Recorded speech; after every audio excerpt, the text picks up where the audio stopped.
when we do new stuff. And today we are launching a brand new series this season called Tuned In. That's where we get into the biggest stories in the music industry. And here to help us do just that is music journalist Emilie Hanskamp. Welcome back to the show.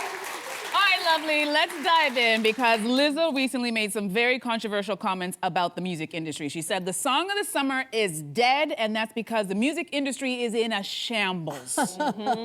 Big words. So what is she talking about? Yeah, so if you just, I want to name a few songs this summer for you. Old Town Road by Nas X, Call Me Maybe, Carly Rae Jepsen, Go Back in Time, Eye of the Tiger, Survivor.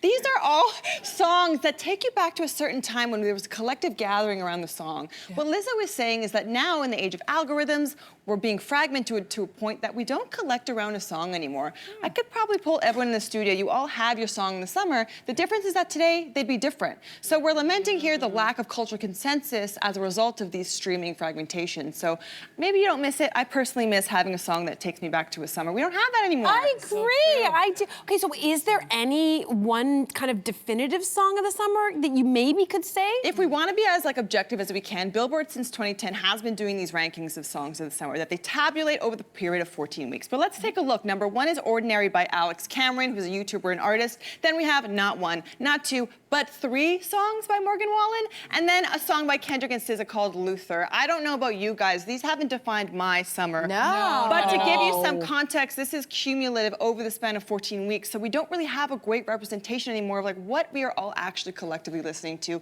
For me, it ain't Morgan Wallen. No disrespect. Yeah, no, me either. Sabrina's not up there? No, I know. Bad Bunny's not up there? I know. Okay. Okay, but here's who everybody talks about in the music industry is Taylor Swift. She made a little bit of news recently. Life of a Showgirl is coming out, her brand new album coming out soon. She also announced, which was really interesting when she launched the album, she showed us on the podcast with a vinyl, and she's now announcing all of these releases in Targets across America, 500 stores, vinyl versions, different colored vinyl versions.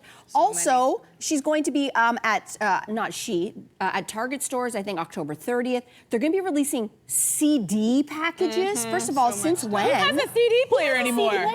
So, okay, vinyl, CD. Why do we need to tune into this story? I'm sure that we've all seen so many headlines of artists of variants. The vinyls are different colors. The artwork's different. Taylor's known for this. I mean, Tortured Poets Department had over 30 variants. Look at this. It's just a few of them. Wow. And she's not the only one, though. Rolling Stones, their last album, 2023, about 43 variants there. Sabrina Carpenter just launched My Man's Best Friend. That was a controversial cover, right? Yep. A few days later, she launches a few more versions, some safer artwork. So why does this matter? Well, deluxe albums have always been a thing, but now artists are almost pushing it to an extreme. If we have devaluation of music on one side, the polar opposite is buy 30 versions of this album. So now you have artists like Billie Eilish who are saying this is wasteful, this is not sustainable for the industry, fans who are saying, you're taking advantage of my goodwill, do I have to buy 30 versions of your album?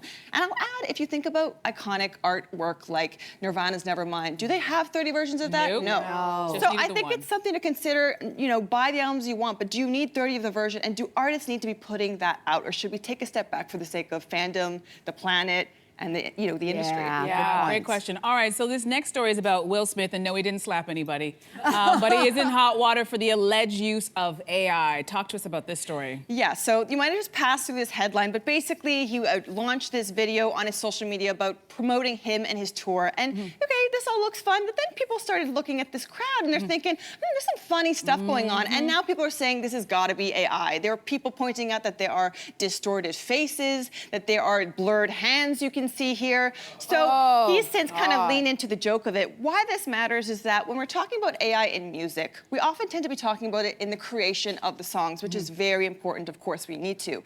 But we're going to start, and already are starting to see artists use it in different ways. How they're selling themselves, how they're spinning public perception. So not only do we have to be aware when we're listening to the music, but we have to be aware of the messaging we're getting from artists. What is real? What is fake? And how can we push back and be more vigilant about that? I find that so creepy. Yeah, Oh my creepy. gosh. And it's just so cringy. Cringy and creepy.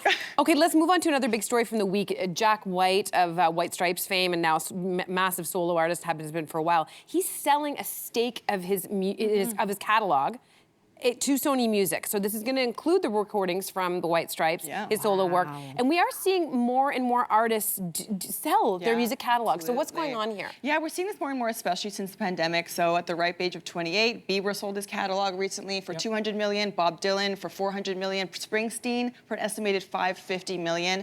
When you do this, basically you're selling over the royalties for streaming, performing, placement in films. And so why would an artist want to do this, especially since the pandemic, when they realize how precarious this industry is? The thought is, why not cash in on a certain income right now? Because the asset of music fluctuates. So why not, I can get $500 million right now, I don't know what I'll get tomorrow, I'll cash in right now. So that's what we're seeing happening increasingly, and yes, they're losing control, but they're getting that money up front. Okay, so you have those stories of people like Bieber selling their catalog, but then you have obviously the story we all know of Taylor Swift working hard to re-record and then try to buy back her catalog.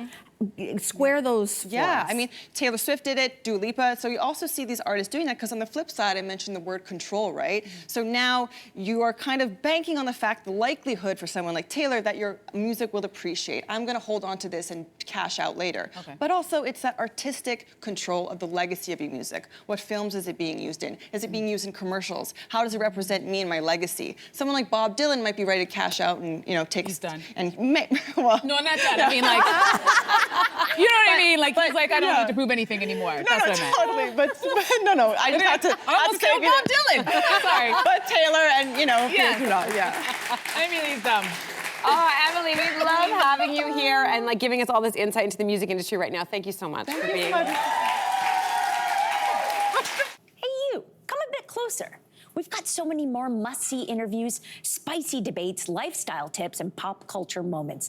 So subscribe to our channel by tapping the logo below and don't miss out.